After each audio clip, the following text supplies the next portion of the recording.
Hello guys, welcome. Collective reading tayo ngayon, so tingnan natin kung kaninong mapipick up nating energy. Be open-minded po, hindi po halos lahat makaresonate, kaya piliin nyo na lamang. And thank you nga po pala sa mga nag-subscribe. At lalo-lalo na po sa mga bumabalik, marami pong salamat. Give me the message for collective. Kanino yung mapipick up nating energy? Give me the message for collective. Kaninong energy to?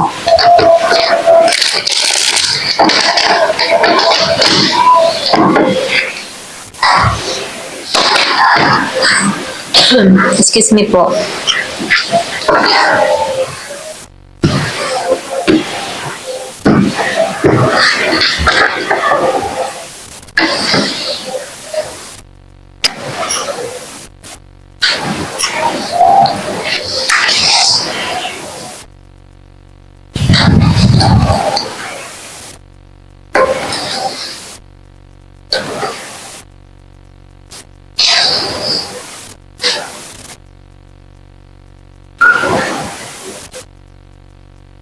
So, nakikita ko dito, meron nagpupursige sa buhay, okay? Meron din ako nakikita dito nahihirapan sa sitwasyon, okay? Meron ako nakikita ditong Gemini, Aquarius, and Libra.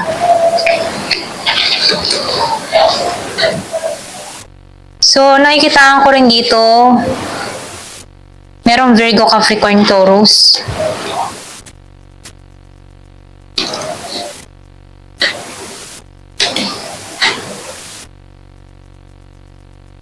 So, meron din ako nakikita ditong Aries, Leo, Sagittarius.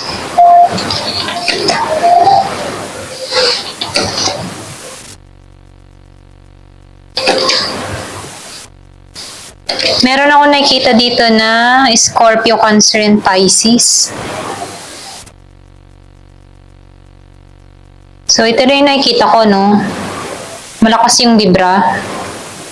Dun sa iba. Malakas din ang Aries. Sagittarius. So, nafe-feel ko rin dito, no? Meron ditong tao na alam mo yung tipo na hindi to nakakatulog, nahihirapan siya sa sitwasyon kasi dinededma siya ng tao niya, okay? Kumbaga, nakikitaan ko dito na meron ditong gustong makipagkasundo pero dinedma siya, okay? Kaya itong tao na to hindi siya matagumpay sa sitwasyon na nararanasan niya ngayon, okay? Meron ako nakikita ditong hindi siya balanse. Kumbaga, nakikitaan ko dito wala pang pakikipagkasundo or pwede rin sabihin tinantanan na, okay? Kumbaga, nakikitaan ko dito na dinedma na siya, okay? Meron ditong dinedma or pwede rin ikaw yun ang dedma dito, okay? So, piliin nyo na lamang, Kasi nakikitaan ko dito yung dinedma niyang tao, nahihirapan sa sitwasyon, okay? At meron din ako nakikita dito na sobrang nasasaktan. Nafe-feel ko rin dito, Kumbaga, nakikitaan ko dito yung labis na pagsubok, labis na hirap ng kalooban ng tao na to. Kumbaga, feeling niya, wala na siyang kakapitan, ganun. So, itong tao na to, nakikitaan ko dito na gusto nito makipagkasundo dun sa tao na nakaaway or nakaalita niya dito, okay? Kasi itong tao nito nababagabag, hindi niya na alam yung gagawin, okay?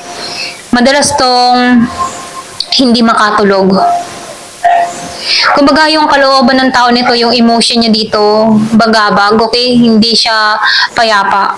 Kumbaga, hindi siya nagiging successful, hindi siya balance, nahihirapan siya sa sitwasyon, hindi niya makita kung paano malulusutan yung problemang ginawa niya, okay? Okay, ito rin nakikita ko, merong Scorpio, Cancer, and Pisces, Gemini, Aquarius, and Libra. So, malakas dito ang Pisces, okay? So, piliin nyo na lamang, So, nakikita ko rin dito, itong tao nito, gusto nitong trabahuhin, meron ditong gustong trabahuhin yung koneksyon, or gusto nitong trabahuhin ka, okay? Kung meron tong nagawang pagkakasala sa'yo, okay? Kung meron kang kadiling dito na Virgo, Capricorn, Taurus, Meron ding Libra, Gemini, and Aquarius. Na kung saan meron dito, alam mo yung tipo na hindi siya pinapansin ng tao niya. Nakikitaan ko dito na wala pang usap na nangyayari, wala pang pagkikita. Okay, may lumayo.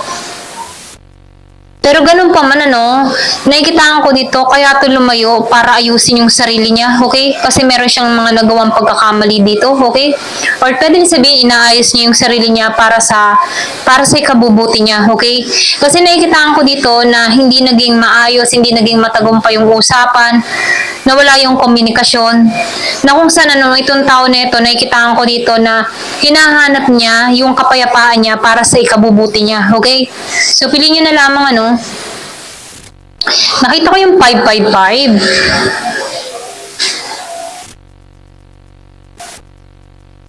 So, nakikita ko rin dito, yung iba naman sa inyo, kung meron kang kadining dito na Virgo, Capricorn, Taurus, meron ding Aries, Leo, Sagittarius, and meron ding Scorpio, Cancer, and Pisces. Meron kang past lover dito, na nililingon ka pa rin, okay? Kumbaga itong tao na ito, nililingon niya pa rin yung nakaraan, pero nahihirapan na to, okay?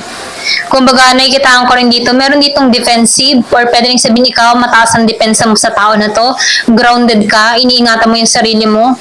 Pero ganun pa man, meron ka ditong tao na gusto niyang balansehin, or gusto niyang maayos ang lahat, gusto niyang makumbinse, okay?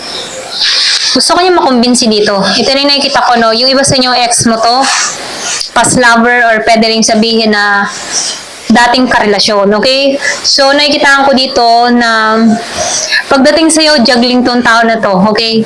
Hindi to mapakali, tensyonado. Ito rin nakikita ko, Once na nakausap ka nito or nakaharap ka nito, tensyonado to. Hindi niya alam kung ano yung, wala siyang mahugot na salita, okay? Kung paano siya mag-i-start sa'yo, okay?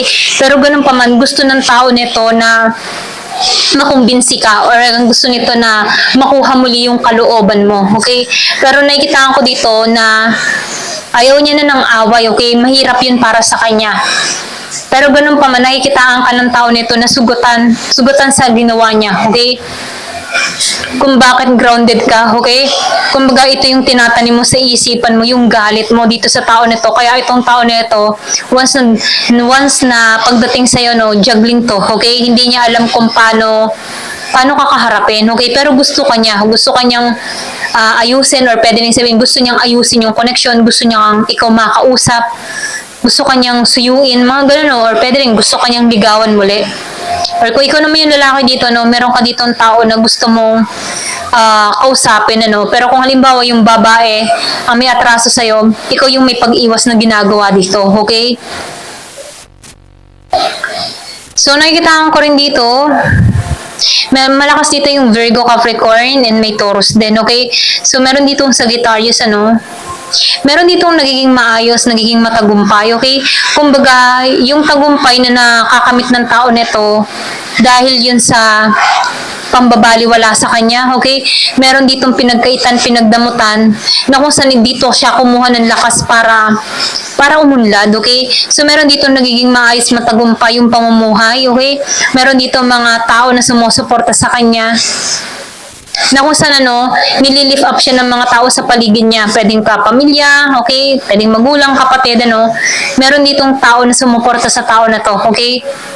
Kung bakit nakakausad to, kung bakit siya lumalago, kung bakit siya nananagana, pagdating sa emotion, pati sa finance, doon sa iba, So, nakikitaan ko rin dito, nagiging balance siya, nagiging maayos ang lahat para sa kanya.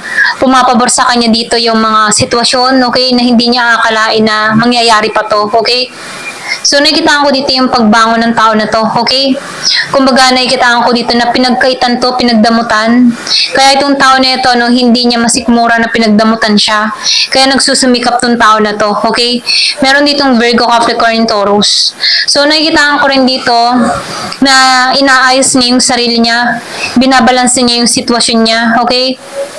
So, meron ditong pag-angat, or pwede rin sabihin na aangat ang buhay ng tao nito, okay? Dahil sa pagsusumikap na gagawin niya dito, okay?